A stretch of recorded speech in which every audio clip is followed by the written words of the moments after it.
அக்கா என்னக்கா சொல்ற? எனக்கு ஒண்ணுமே புரியல.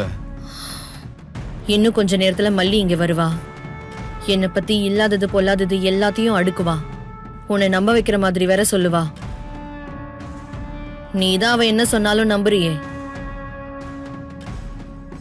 அதெல்லாம் இல்லாம வெளியில போன்னு என் கழுத்தை புடிச்சு தள்ளுற வரைக்கும் நான் வெயிட் பண்ணணுமா? அந்த அசிங்கம்லாம் எனக்கு வேணாம். இதனால உனக்கும் தர்ம சங்கடம். அதுவும் இல்லாம அதை நினைச்சே நான் செத்து போனாலும் போயிடுவேன். அக்கா ஏன்க்கா அப்படிலாம் பேசுற? அவ அப்படி என்ன சொல்ல போறா? அதெல்லாம் ஒண்ணும் சொல்ல மாட்டாக்கா.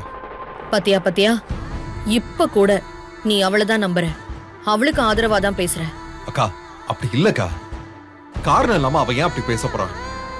பாரு, அப்படிப்பட்ட ஆள் அவ கிடையாது. அப்படியே அவ பேசினாலும் கூட நான் எப்படி நம்புவேன்?